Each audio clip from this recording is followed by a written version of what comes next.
Me llamo Amara López, y la primera vez que me llamaron provocadora fue a los 11 años, cuando ni siquiera entendía lo que significaba esa palabra.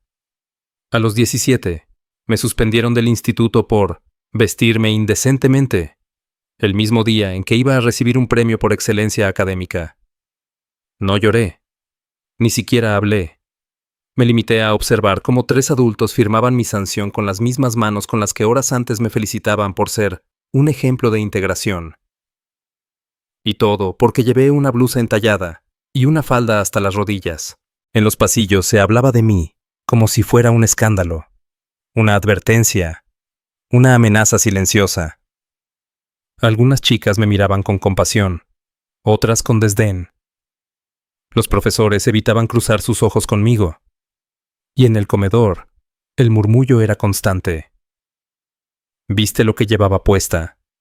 ¿Cómo se le ocurre con ese cuerpo? Si quiere respeto, que se vista como se debe. El respeto. Eso que tanto predicaban en las aulas, y que me negaron en un despacho frío, donde me sentí más desnuda que nunca, aunque estaba completamente vestida. Mi madre, cuando se enteró, apretó los labios y me abrazó fuerte. No dijo nada, pero su silencio fue más estruendoso que cualquier grito. Mi padre, en cambio, bajó la mirada y repitió una sola frase. Sabíamos que esto podía pasar, pero yo no lo sabía. No estaba preparada para convertirme en un símbolo, mucho menos en un problema. Pensaba que si estudiaba, si sacaba buenas notas, si era correcta, entonces me aceptarían. Me equivoqué. Resultó que mi piel, mis curvas, mi presencia, eran demasiado para ese lugar, y fue ahí, suspendida, humillada y rota, que tomé una decisión.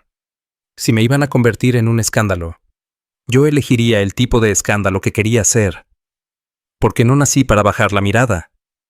Nací para que me escuchen. Cuando era niña, solía creer que lo importante era encajar. Mi madre me peinaba con trenzas ajustadas cada domingo por la noche, mientras me hablaba de lo afortunadas que éramos de vivir en España. Aquí puedes llegar lejos si trabajas duro, decía con sus manos firmes entre mi cabello. Yo asentía en silencio, convencida de que ser la mejor alumna sería suficiente. Que si me esforzaba, si hablaba con corrección, si sonreía con respeto, nadie notaría que mi piel era distinta. Pero lo notaban, siempre lo notaron. Desde primaria, los profesores me elogiaban por mi educación ejemplar, como si esperaran otra cosa. «Qué bien habla el español», decían delante de toda la clase, como si no fuera mi lengua materna desde que aprendí a nombrar el mundo.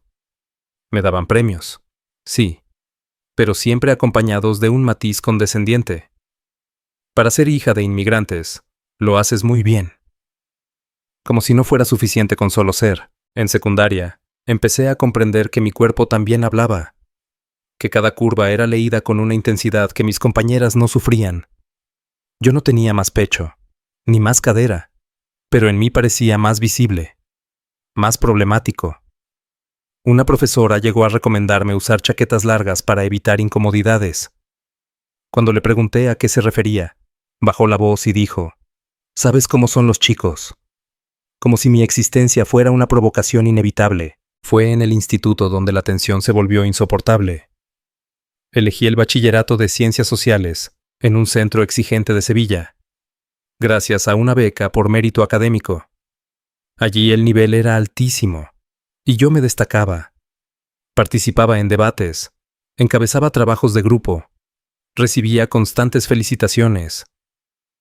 Pero también notaba cómo, con cada reconocimiento, aumentaban las miradas inquisidoras. No de todos, pero sí de los suficientes, como para sentirme en un juicio constante. Una vez, durante una exposición oral sobre desigualdad de género, llevé un vestido negro, sobrio, sin mangas. Mientras hablaba, vi cómo una profesora susurraba algo a otra. Me distrajo, me hizo perder el hilo. Al final, aunque todos me aplaudieron, una de ellas se acercó y me dijo con una sonrisa rígida: «Ten en cuenta que la forma también comunica». No entendía a qué se refería, hasta que bajé la vista y vi cómo me analizaba de arriba a abajo. Empecé a dudar de cada elección. ¿Este pantalón será muy ajustado? ¿Esta blusa demasiado corta? ¿Este escote muy visible? Vivía en un equilibrio imposible entre querer expresarme y temer ser juzgada. Mis amigas, blancas en su mayoría, usaban prendas similares, incluso más cortas, pero jamás recibían comentarios. Jamás eran corregidas. A mí me bastaba con existir para molestar. Lo peor, no era el juicio ajeno. Era la autocensura que germinaba en mi interior. El miedo a respirar demasiado fuerte, a reír con demasiada libertad, a ocupar espacio. Me había convertido en una experta en reducirme, en disimular, en adaptarme, hasta el día en que decidí no hacerlo más. Ese día, me levanté decidida. Teníamos una entrega importante en clase de ética y me sentía orgullosa de mi trabajo. Elegí una falda de lino que me llegaba a las rodillas, una blusa de manga corta, ajustada pero sobria, y unas sandalias planas. Me miré al espejo y por primera vez en mucho tiempo me gustó lo que vi. No por belleza, sino por seguridad. Me sentía fuerte, entera, lista para hablar, para mostrar quién era sin pedir perdón por ello. Al llegar al instituto, algo cambió en el aire. Lo noté desde la puerta. No eran mis compañeros, era el personal. Una mujer de la administración me miró con sorpresa mal disimulada. Un conserje hizo un comentario apenas audible mientras pasaba. ¿Cómo van hoy las niñas? Me sonrojé, pero no me detuve. Tenía mi proyecto impreso, mis notas claras y mi voz preparada. No pude llegar al aula. A los 5 minutos de haber entrado, una delegada tocó la puerta y le susurró algo al profesor. Él asintió. Me miró con expresión grave y dijo: Amara, te llaman en dirección. El pasillo hacia la oficina de la directora parecía más largo que nunca. Cada paso retumbaba en mi pecho. No entendía por qué me llamaban. No había hecho nada mal. Llevaba mis tareas. No había llegado tarde. No había alzado la voz. Pero en el fondo, algo me decía que sí sabía. Que siempre lo había sabido. Entré, y ahí estaban. La directora, una orientadora, y un profesor que apenas conocía. Me indicaron sentarme. No me ofrecieron agua, ni sonrieron. La directora abrió un cuaderno, leyó algo, y me miró con una frialdad quirúrgica. Amara, hemos recibido quejas sobre tu vestimenta de hoy. ¿Qué quejas? Pregunté sin entender. Algunos docentes han considerado que no es apropiada para el entorno educativo. No es acorde a la normativa de convivencia. ¿No es apropiada? Estoy cubierta, no llevo nada ofensivo. El problema no es solo cómo te vistes, sino el impacto que puede tener en el ambiente del aula. Intervino el orientador, con tono de quien da una lección moral. ¿El impacto? Insinúan que mi cuerpo distrae. Nadie respondió directamente. Solo intercambiaron miradas y me entregaron un documento. Suspensión de 1 semana por incumplimiento del reglamento interno, sin posibilidad de apelación inmediata. Debía abandonar el centro ese mismo día. No lloré. No porque no tuviera ganas, sino porque sentí que si lloraba, les daría la razón. Me levanté, tomé el papel y salí. El pasillo que antes me parecía eterno, ahora me parecía un túnel, pero no uno oscuro. No, era como si, al cruzarlo, algo en mí se hubiera roto o liberado. Ya no quería encajar, quería existir, y que eso bastara. Salí del instituto con el papel de suspensión aún en la mano. No tenía a dónde ir. Eran apenas las 9:30 de la mañana, y Sevilla hervía bajo el sol. Caminé sin rumbo durante más de 1 hora, cruzando calles que conocía de memoria, pero que, esa mañana, me parecían extrañas. Pasé por la parada del bus donde solía esperar a mi amiga Carla, por la plaza donde vendían horchata los domingos, por el kiosco donde compré mi primer cuaderno de apuntes. Todo parecía ajeno, como si me hubieran expulsado no solo del colegio, sino del mundo. No podía quitarme la sensación de que todos me estaban mirando. como si la ciudad entera supiera lo que había pasado, como si la suspensión se me notara en la piel, en el andar, en la forma en que sujetaba el documento. Me senté en un banco bajo la sombra de un naranjo. Abrí la hoja otra vez. Suspensión preventiva por vulneración del Código de Vestimenta. Duración: 7 días lectivos. Razón: vestimenta inapropiada que genera distracción en el aula. Distracción. Esa palabra me ardía en el pecho. No me atreví a irme a casa. No quería enfrentar la mirada de mis padres. Sabía que no me gritarían, pero la decepción en sus ojos me dolería más que cualquier castigo. Finalmente, a la 1 de la tarde, respiré hondo y me decidí. Entré por la puerta de casa como si nada. Mi madre estaba en la cocina, pelando zanahorias.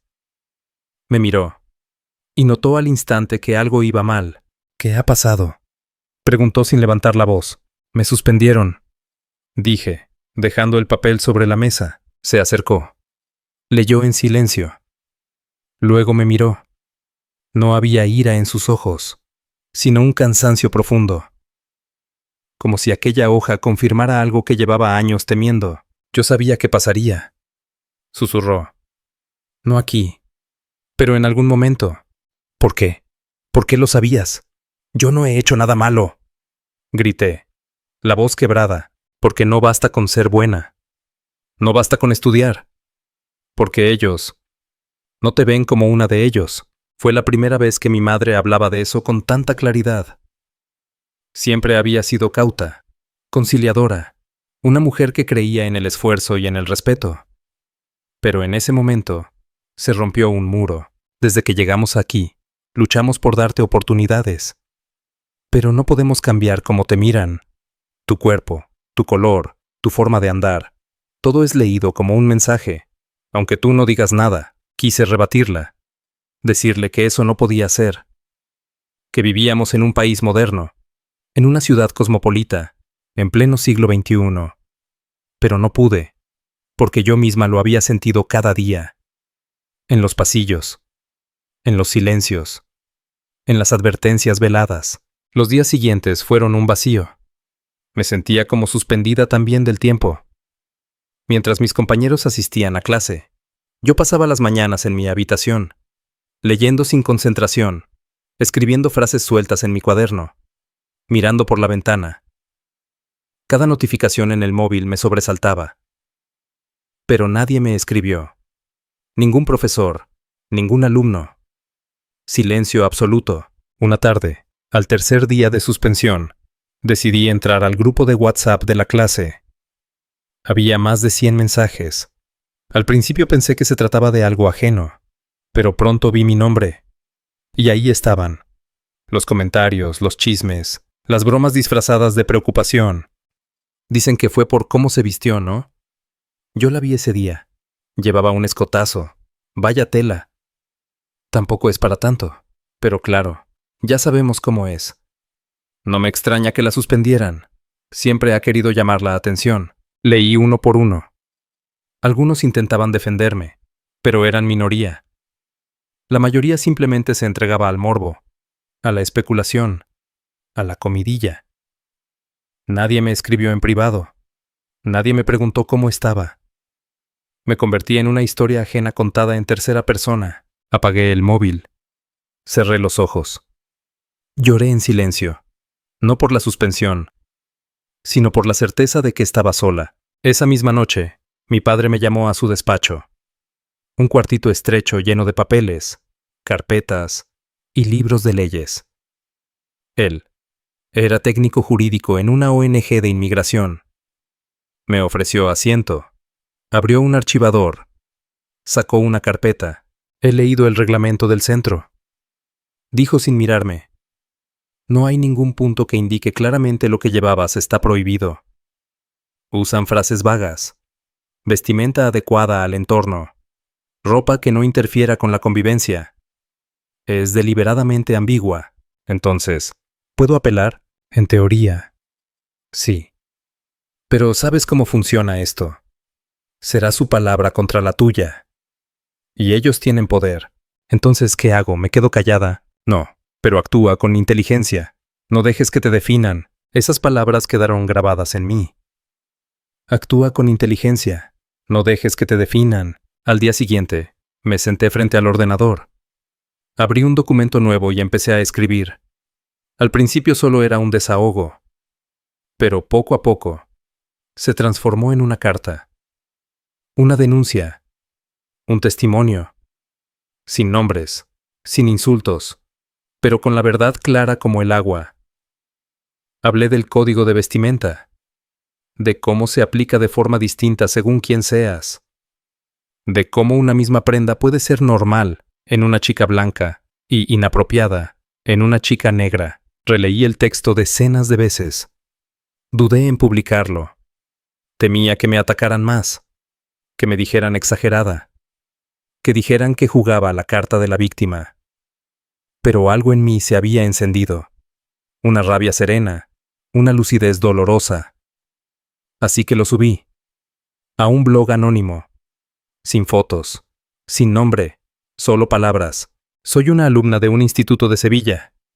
Fui suspendida por cómo vestía. Pero la verdadera razón no está en mi ropa. En menos de 24 horas, tenía más de 500 lecturas. En 3 días, más de 20,000. Comentarios de jóvenes, madres, profesoras.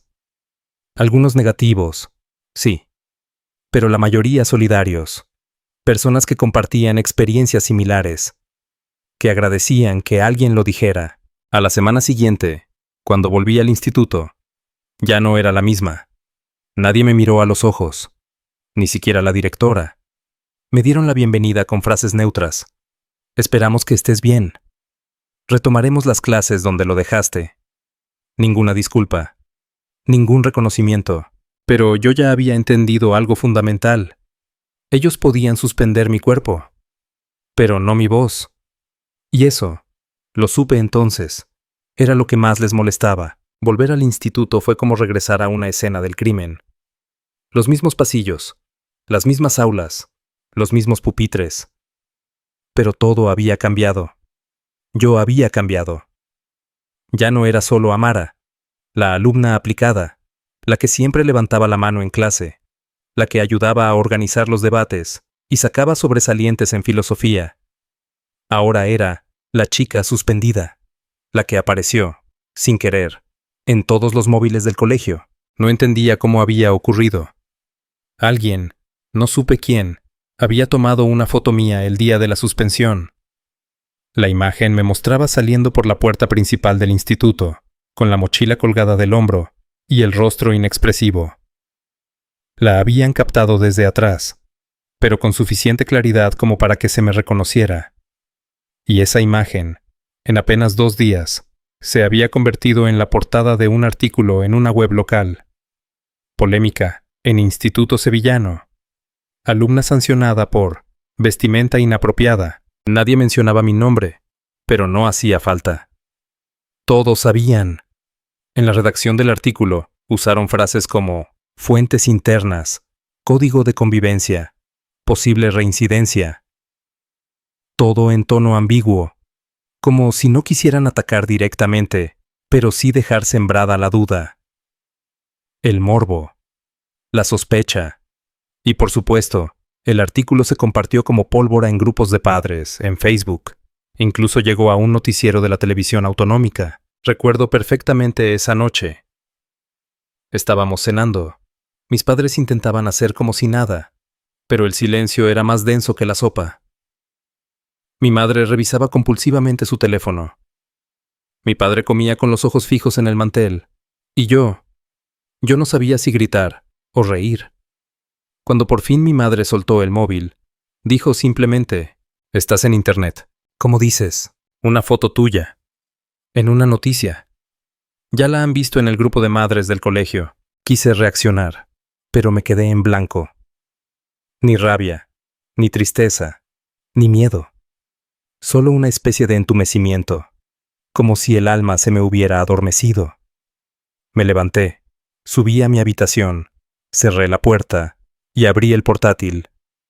Ahí estaba, yo, mi espalda, mi silueta, congelada en esa marcha forzada hacia la humillación, y debajo, cientos de comentarios, algunos anónimos, otros con nombres reales, todos con opinión. Así van hoy las chavalas, luego se quejan. Si no quiere que la miren, que no provoque. Con esa actitud, mal futuro le veo. Y en medio de tanto veneno, algunos mensajes de apoyo, pocos, callados, culpables. Durante horas los leí todos, como quien se tortura voluntariamente, como quien quiere confirmar que el mundo es peor de lo que pensaba. Me dolía. Claro que me dolía. Pero más me dolía el silencio de los míos. Ninguno de mis compañeros me escribió, ningún profesor. Ni siquiera aquellos que en privado me decían que era brillante, que tenía un futuro prometedor. El miedo, comprendí, era más fuerte que la justicia. Las siguientes semanas viví en modo automático. Iba a clase, tomaba apuntes, respondía preguntas, pero no hablaba con nadie. Caminaba por los pasillos como una sombra. Todos me miraban, pero nadie me miraba de verdad. Era como si me hubieran convertido en un mito, en una advertencia, en una leyenda urbana. ¿Sabías lo que le pasó a Amara? Dicen que fue por un escote. No, que se enfrentó a la directora. En clase de literatura, analizábamos La casa de Bernarda Alba. Hablábamos del control, del qué dirán, de la represión del deseo. Yo conocía bien ese texto. Lo había leído varias veces. Pero esa mañana, mientras la profesora leía en voz alta, nadie dirá nada. Haced cuenta que no ha pasado nada aquí. Sentí que esas palabras me taladraban el pecho. Miré alrededor. Nadie se inmutaba. Nadie establecía el paralelismo. Solo yo, atrapada entre dos realidades, la de la obra y la mía. Una tarde, mientras esperaba el autobús, un señor se me acercó. Tendría unos 50 años. Me miró fijamente y dijo: «Tú eres la de la noticia, ¿verdad?». No supe qué responder. Me quedé paralizada. «Yo creo que hiciste bien. Tienen que aprender que la dignidad no se mide por la ropa». Me sonrió y se fue. Esa frase, dicha por un desconocido, fue el primer aliento real que recibí fuera de casa desde todo aquello. Y fue suficiente para plantar una semilla. Al llegar a casa, abrí mi correo electrónico.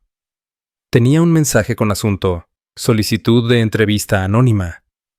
Era de un blog feminista de estudiantes universitarias que había leído mi carta anónima. Querían publicarla completa, con una breve introducción. Les respondí que sí, pero pedí que mantuvieran mi identidad protegida. Días después, mi historia apareció en la portada del blog. La decencia no tiene color. Testimonio de una alumna castigada por ser ella misma. Esta vez, los comentarios fueron distintos, más humanos, más reales. Chicas que decían haber vivido lo mismo. Madres que contaban cómo sus hijas se sentían juzgadas por su cuerpo. Profesores que admitían que los códigos de vestimenta eran herramientas de control, no de educación. Leí cada testimonio con lágrimas en los ojos. Y sentí, por primera vez, que no estaba sola, que no era una exagerada, que había una red invisible de mujeres, y algunos hombres, que comprendían lo que significaba que te conviertan en titular sin preguntarte tu versión. Ese mismo mes, una estudiante de la Universidad Pablo de Olavide me escribió por Instagram. Había leído mi historia y quería que participara en una charla sobre discriminación en centros educativos. Dudé. No me sentía preparada. ¿Qué podía decir yo, una chica de instituto, entre universitarias y profesoras expertas? Pero acepté, porque sabía que mi silencio ya no me protegía de nada. La charla fue en un aula pequeña, pero llena. Me senté entre dos estudiantes de antropología y, cuando me pasaron el micrófono, mi voz tembló al principio. Pero luego fluyó, como si llevara años esperando ese momento. Conté mi historia sin adornos, sin lágrimas, sin rabia, solo con la verdad. Y al terminar, hubo aplausos. Aplausos reales. No de lástima, sino de reconocimiento. Una de las organizadoras se acercó y me dijo: «Eres muy valiente. Has hecho lo que muchas no se atreven». «No soy valiente», respondí. «Solo estoy cansada. Cansada de que otros escribieran mi historia. Cansada de que mi voz fuera opcional. Cansada de ser titular sin voz». Esa noche, al volver a casa, me senté frente al espejo. Me miré largamente. Mi piel, mi cabello, mis hombros. Lo mismo que antes, lo mismo que siempre. Y sin embargo, algo había cambiado. Ya no me sentía culpable por cómo era. Me sentía orgullosa, por hablar, por resistir, por no desaparecer. Y juro que, desde entonces, jamás volví a bajar la mirada. El invierno en Sevilla no es tan frío como el de otras ciudades, pero esa mañana de enero parecía que el aire se hubiera congelado dentro de mí. El cielo estaba gris, como mis ánimos, y el silencio del aula se me clavaba en la piel como alfileres invisibles. Llevaba semanas asistiendo a clase como una autómata. Cumplir, responder, no destacar. Me había convertido en una versión diluida de mí misma. Ya no intervenía con entusiasmo, ya no proponía proyectos, ni siquiera levantaba la mirada cuando los profesores hacían preguntas. Estaba allí, pero no del todo. Un día, en clase de lengua, el profesor sustituto, un hombre joven, de gafas redondas y voz pausada, propuso que hiciéramos una exposición oral sobre un tema que nos apasione. Me removí incómoda en la silla. No quería hablar. No quería ser vista. Pero cuando lo dijo, sentí algo dentro que se estremecía. No importa si es personal o polémico. A veces, lo que más necesita ser dicho es precisamente lo que nadie se atreve a mencionar. Volví a casa con esa frase revoloteando en mi cabeza. Me encerré en mi cuarto, abrí el portátil y empecé a escribir. No un ensayo académico.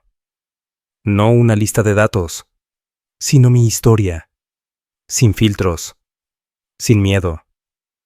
Hablé de lo que dolía, de lo que aún me quitaba el sueño, de esa sensación constante de tener que justificar mi existencia.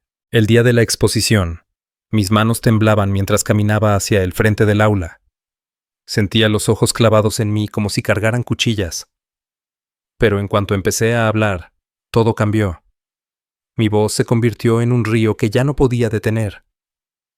Hablé de mi suspensión, del artículo viral, del miedo, del silencio, del desprecio escondido tras normas ambiguas.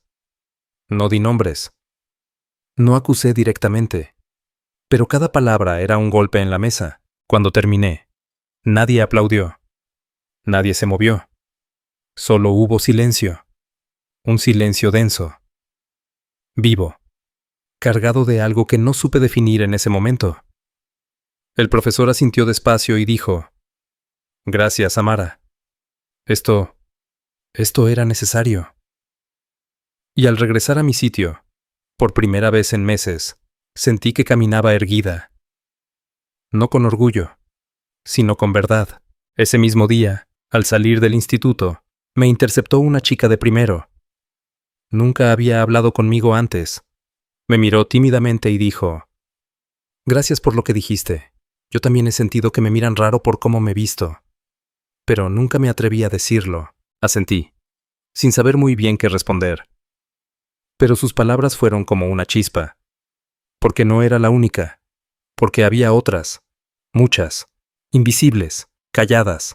Desgastadas por la misma lucha. Esa noche, abrí un nuevo perfil en redes. Anónimo. Sin foto. Solo un nombre. Voz propia. Empecé a subir fragmentos de textos, reflexiones, pequeños relatos basados en experiencias propias y ajenas. En menos de una semana, el perfil empezó a ganar seguidores. Primero 100, luego 1000. Comentarios, mensajes privados, chicas que contaban sus historias. Algunas desde otras ciudades, otras incluso del mismo instituto. Una de ellas me confesó que una profesora la había reprendido por provocar, solo por llevar una camiseta sin mangas. Otra dijo que se sentía obligada a usar ropa 3 tallas más grande para evitar malos entendidos. Otra, incluso, me habló de cómo sus padres la reprendían más a ella que a su hermano, aunque vistieran de forma similar. Las historias eran distintas, pero el dolor era el mismo. Era Semlembu. Decidí dar un paso más. Empecé a escribir artículos más largos. No solo testimonios, sino análisis. Comparaciones entre normativas escolares. Estadísticas sobre expulsiones por conducta inapropiada, según género y etnia. Cité estudios. Incluí testimonios. Propuse preguntas. ¿Quién define lo que es decente? ¿Por qué los cuerpos racializados son más sexualizados? ¿Qué se esconde detrás de tanta norma? Uno de esos textos se volvió viral. Lo compartió una activista feminista con miles de seguidores. Luego otra. Y otra. De repente, medios alternativos, cuentas educativas, asociaciones de estudiantes comenzaron a comentar, a debatir, a citarme, y entonces sucedió algo inesperado. Me escribió un periodista de un medio nacional. Quería entrevistar a la autora de Voz Propia. Me dijo que el enfoque era impecable, que la sensibilidad con la que abordaba el tema era admirable. Me pidió si podía revelar mi identidad. Dudé. Tenía miedo. ¿Y si los profesores lo descubrían? ¿Y si me volvían a sancionar? Hablé con mis padres. Por primera vez, les mostré todo lo que había estado haciendo en secreto. Mi madre lloró. Mi padre me abrazó. Y después de un largo silencio, él dijo: «Ya no pueden callarte, porque ya no hablas solo por ti». Acepté la entrevista, pero con condiciones. No mostrar mi rostro. No revelar mi nombre completo. Solo mi historia. La publicación fue un terremoto. Titular: La adolescente que le puso voz al silencio. Habla la creadora de Voz Propia. Fue entonces cuando recibí un correo que cambiaría mi vida. Venía de la Delegación de Igualdad de Andalucía. Estaban organizando unas jornadas para promover la inclusión y la diversidad en centros educativos. Y querían que yo participara como ponente, como conferencista. Me quedé en shock. Releí el correo 3 veces. No podía creerlo. Yo, hablar en un evento oficial, con adultos, docentes, políticos. Pero algo en mí, esa voz que había nacido de la herida, me empujó a decir que sí. Preparé mi charla con el corazón en llamas. No era solo un discurso. Era mi manifiesto, mi acto de rebelión, mi forma de existir con dignidad. Lo titulé: El cuerpo no es el problema. El día del evento, subí al escenario con las piernas temblorosas y el alma firme. Vi las caras del público, expectantes, serias, abiertas. Respiré hondo y hablé. De mi historia, de nuestras historias, del derecho a existir, sin tener que pedir permiso, del dolor de ser silenciadas y del poder de hablar. Cuando terminé, hubo un silencio profundo. Y luego, una ovación. Larga, honesta, transformadora. Aquel día descubrí mi verdadera voz. No la que repite lecciones, no la que espera aprobación, sino la que nace del dolor y se convierte en fuego, en trinchera, en puente, y supe, con una certeza inquebrantable, que ya nunca volvería a callar. Porque mi voz no era solo mía, era de todas. Y ahora, era imposible ignorarla. La invitación llegó un martes por la tarde, entre las notificaciones de siempre, correos del instituto, recordatorios del calendario, una newsletter que casi nunca leía. Estaba a punto de ignorarla cuando vi el asunto. Jornadas de diversidad en educación. Ponencia de clausura. Abrí el correo sin pensar. A medida que leía, el corazón me latía más fuerte. Era una invitación oficial, firmada por el propio director del instituto donde estudiaba. Mi instituto. Me proponían cerrar el evento anual con una charla inspiradora sobre igualdad, convivencia y juventud. Durante unos segundos, pensé que era una broma cruel, un malentendido.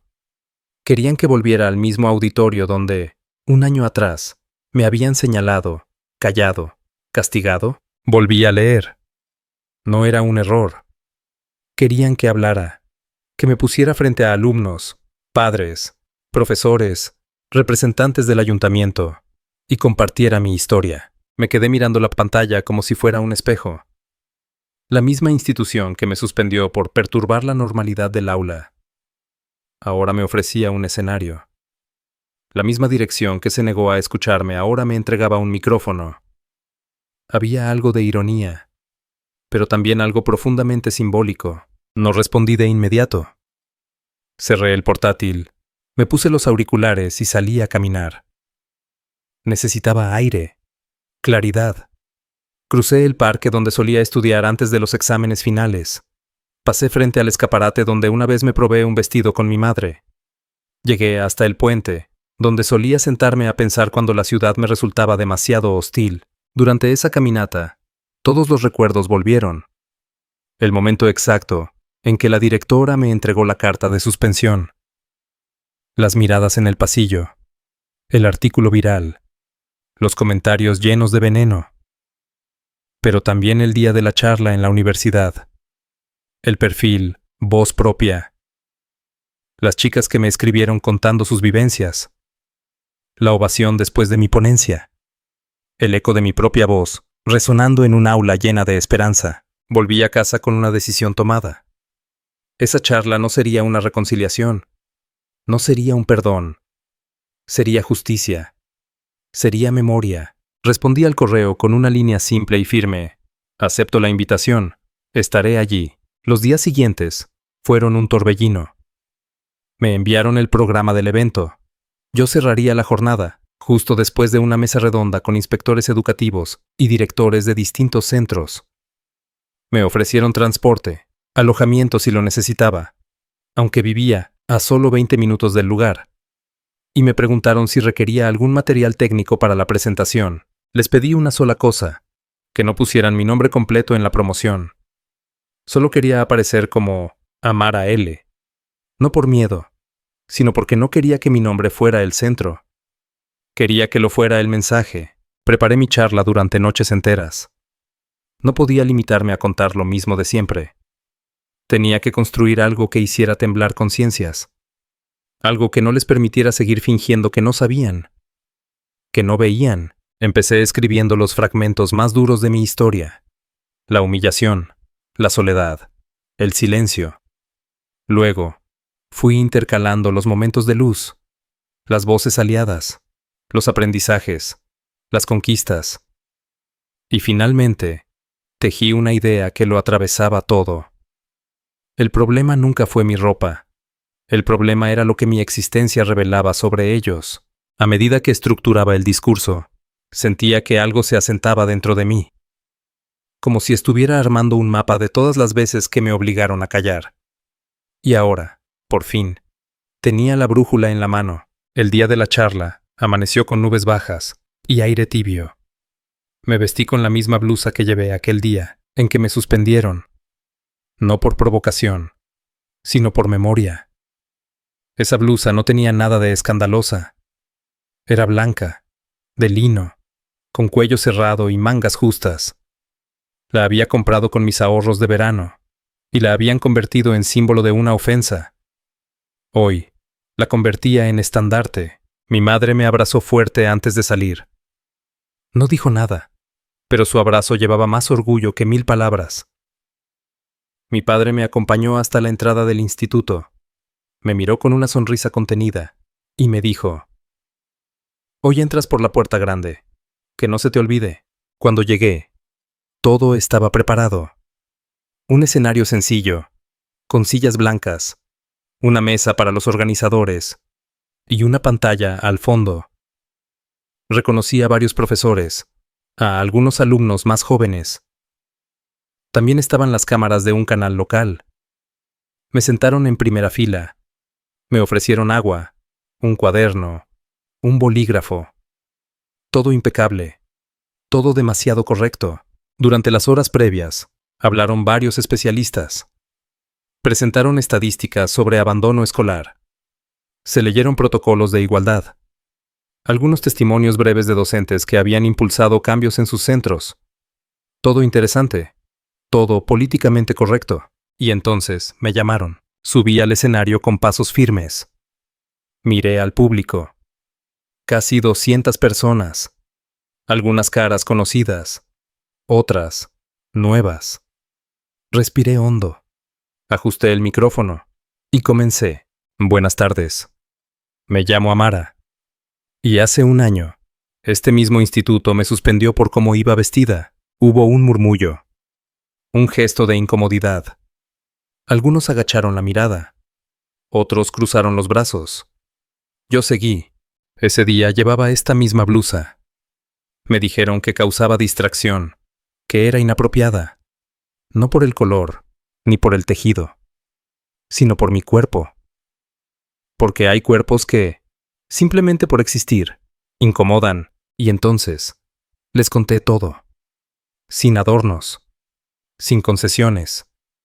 La cronología exacta, las frases exactas, las miradas, el artículo, el grupo de WhatsApp, las noches sin dormir, los mensajes de odio, las chicas que se me acercaron, los profesores que callaron, todo. Luego, pasé a hablar de lo que había aprendido, de cómo la vergüenza se puede convertir en bandera, de cómo el silencio puede romperse, de cómo una sola historia puede encender miles, y terminé con una frase que había escrito y rehecho una docena de veces. No quiero vuestras disculpas, quiero vuestra mirada distinta, porque si seguís mirando igual, todo seguirá igual. Cuando terminé, el auditorio guardó un silencio tan denso que se podía cortar. Durante unos segundos, nadie se movió. Y entonces, una mujer del fondo, una orientadora escolar, se levantó. Empezó a aplaudir. Luego, alguien más. Y alguien más. Hasta que toda la sala estaba de pie. Yo no lloré. No podía. Tenía la garganta cerrada y el pecho en llamas. No por tristeza, sino por algo que nunca había sentido. Justicia. Bajé del escenario entre aplausos. Algunos profesores se acercaron a darme la mano. Una chica pequeña me abrazó llorando. Y al fondo, vi a la directora, la misma que firmó mi suspensión. No se acercó, no dijo nada, solo asintió. Por primera vez, me miró. Sin juicio, esa noche, al volver a casa, abrí el portátil. El video de la charla ya estaba circulando. En pocas horas, miles de visualizaciones. Comentarios, compartidos. Una frase en concreto se volvió viral. Si mi cuerpo molesta, no es por cómo lo visto, sino por cómo lo miran. Y comprendí que aquella invitación no solo cambió mi historia, también cambió la forma en que el mundo empezaba a escucharla. La mañana siguiente a la charla, amaneció distinta. No por el clima. Seguía siendo esa mezcla templada y caprichosa de abril en Sevilla, sino porque al abrir el móvil, la pantalla se encendió con una avalancha de notificaciones. Cientos, miles. Mi discurso se había convertido en una ráfaga digital. El video oficial ya estaba colgado en la página del instituto, y un recorte de 2 minutos, donde decía, no quiero vuestras disculpas, quiero vuestra mirada distinta. Se repetía una y otra vez en cuentas de Instagram, TikTok, Twitter. Había comentarios de estudiantes, de madres, de activistas, de gente que no conocía de nada, pero que sentían que esa historia, mi historia, era también suya. Amara L. ha dicho lo que muchas llevamos años callando. Yo también fui suspendida por llevar shorts. Nunca nadie lo cuestionó. Hasta ahora. Esto debería mostrarse en todas las aulas de España. Pero entre la admiración, también llegaron las sombras. Mensajes anónimos acusándome de victimista, de exagerada, de querer fama. Algunos con tintes racistas, otros con veneno camuflado en supuestas buenas intenciones. Me dolían, claro, pero ya no me paralizaban, porque esta vez no estaba sola, porque esta vez mi voz no se hundía en el vacío, sino que flotaba sobre un coro que ya no podía ser ignorado. En el instituto, el ambiente había cambiado. Alumnos que jamás me hablaban comenzaron a saludarme. Una profesora de ciencias me felicitó tímidamente, casi en susurros. El profesor sustituto, el mismo que me había animado meses atrás a hablar en clase, me esperó a la salida para darme un libro. Mujeres, raza y clase, de Angela Davis. No dejes de leer, me dijo. Has empezado algo. Ahora hay que sostenerlo. En casa, mis padres ya no ocultaban el orgullo. Mi madre comenzó a contarle mi historia a las vecinas del mercado. Mi padre, que siempre había sido más reservado, la compartió con sus compañeros de trabajo y hasta imprimió el artículo del periódico en el que hablaban de mí, para pegarlo en su despacho. En la comunidad senegalesa, muchos comenzaron a mencionar mi nombre con respeto. La hija de Mamadou que habló en público, decían, pero no todo era luz. A los pocos días, un periódico nacional publicó una columna de opinión titulada ¿De verdad debemos dar voz a los adolescentes para hablar de política educativa? El artículo me mencionaba de forma indirecta. Hablaba de la moda de elevar a influencers juveniles como referentes sociales, de la irresponsabilidad de romantizar la rebeldía adolescente. Me hervía la sangre, no por mí, sino por todo lo que implicaba esa mirada condescendiente, como si lo que habíamos vivido no fuera real, como si nuestra lucha fuera solo una fase pasajera. Pero en vez de responder con rabia, decidí escribir una carta abierta. La publiqué en mi blog Voz Propia, con un título claro: No soy una moda, soy una consecuencia. En ella, desglosaba por qué las instituciones no podían seguir ignorando las voces jóvenes. ¿Por qué lo personal siempre es político? ¿Por qué cuestionar la forma en que se nos enseña es parte esencial del aprendizaje? La carta fue compartida por varias asociaciones estudiantiles, por docentes comprometidos, por periodistas independientes. Incluso un político del Parlamento andaluz la citó en un discurso sobre igualdad educativa. Fue entonces cuando recibí la invitación más inesperada de todas. Una cadena de televisión nacional quería entrevistarme en horario prime. Un programa centrado en educación, diversidad y juventudes. Dudé. El escenario era enorme. La audiencia, masiva. Pero algo dentro de mí, esa voz que había ido creciendo desde el silencio, me susurró que sí. La noche de la entrevista me maquillé yo misma, con manos firmes. Elegí ropa sencilla. Y sí, llevé la blusa, la misma, de nuevo, no como provocación, sino como testimonio. Cada hilo de esa prenda era una página de mi historia. Cuando entré al plató, los focos me cegaron unos segundos. Me acomodaron el micrófono, me ofrecieron agua. La presentadora me sonrió. Eres muy valiente por estar aquí. Yo respondí sin pensar. No soy valiente, solo estoy harta de que otros hablen por mí. La entrevista fue intensa.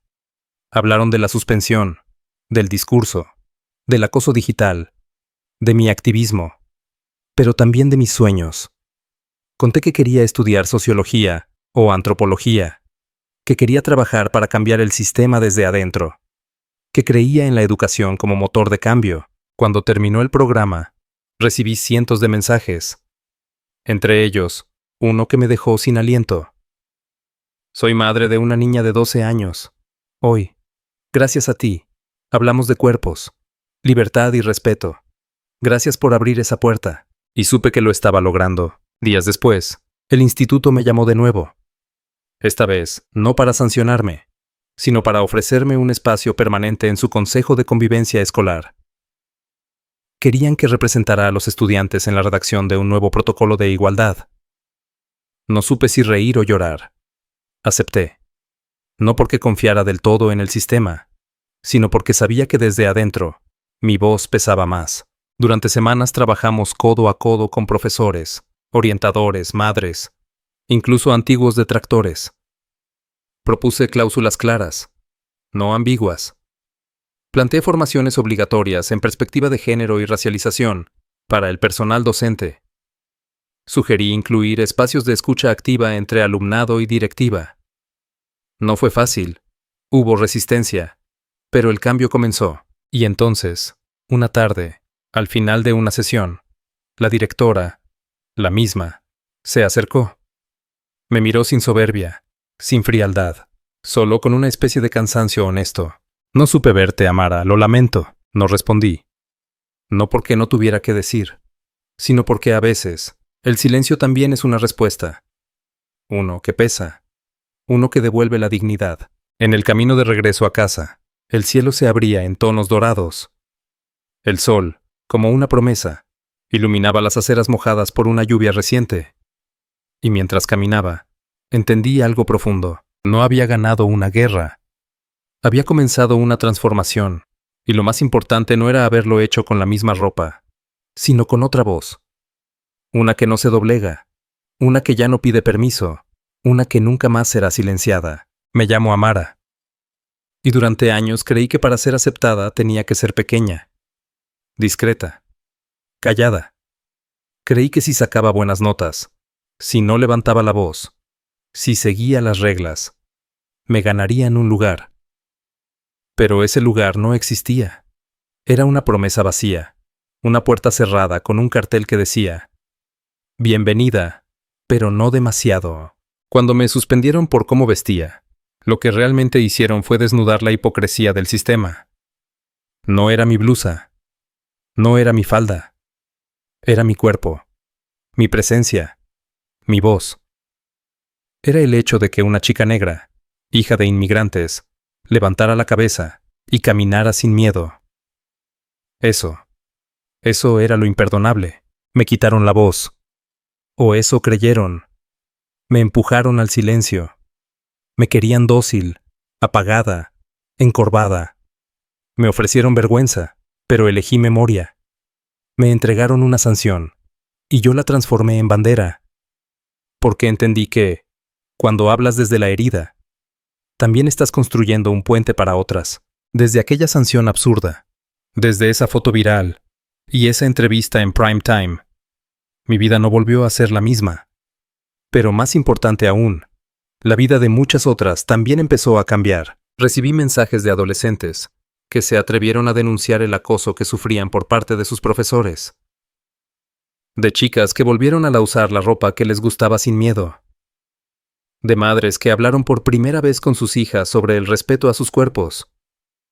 De profesoras que comenzaron a cuestionarse los reglamentos que aplicaban durante años sin pensar. Un instituto en Málaga eliminó por completo el apartado de vestimenta adecuada de su reglamento. Otro en Zaragoza incorporó talleres de corporalidad y consentimiento. Una asociación en Bilbao citó mi discurso como parte de su campaña anual.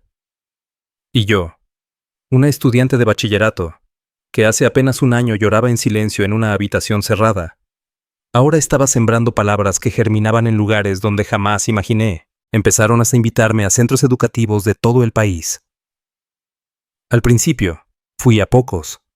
Me daba vértigo, me pesaba la responsabilidad, pero luego comprendí que no estaba sola, que en cada sala, en cada pupitre, había al menos una chica que necesitaba escuchar que su cuerpo no era una amenaza, que su piel no era un error, que su voz valía. He estado en más de 60 colegios e institutos, desde pueblos pequeños hasta grandes capitales.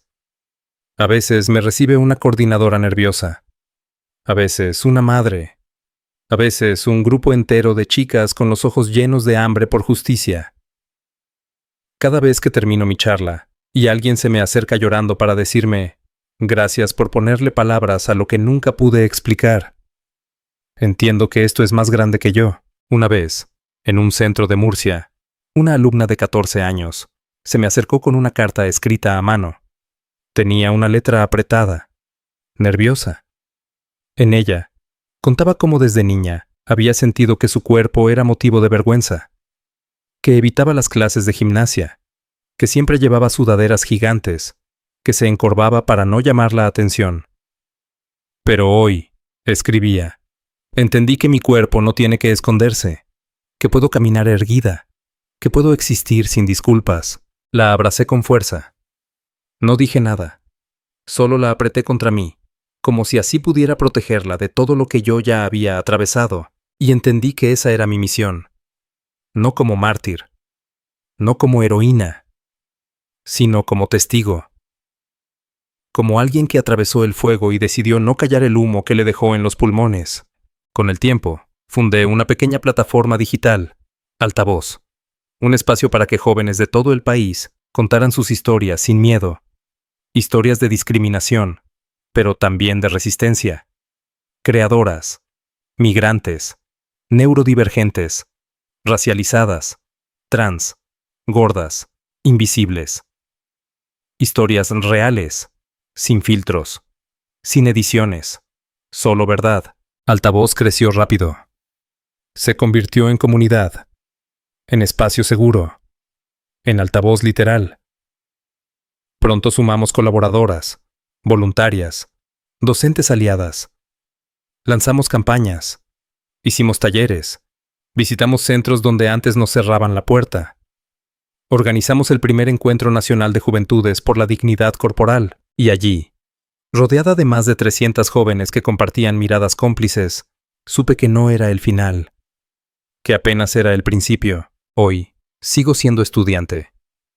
Sigo usando transporte público. Sigo comprando en la frutería de la esquina. Pero también soy escritora, conferencista, activista, y sobre todo, soy una presencia que ya no pide permiso. No he perdonado a todos. No tengo por qué hacerlo. El perdón no es obligatorio cuando la herida sigue abierta. Pero sí he elegido no vivir desde el rencor, porque entendí que mi energía es más poderosa cuando se canaliza en acción. Cada vez que subo a un escenario, lo hago con la misma blusa. Sí, esa. Se ha convertido en símbolo, en emblema, en piel extendida. La blusa que ellos quisieron hacer desaparecer. Ahora brilla bajo los focos. No porque sea especial, sino porque carga una historia. Porque fue testigo de una injusticia.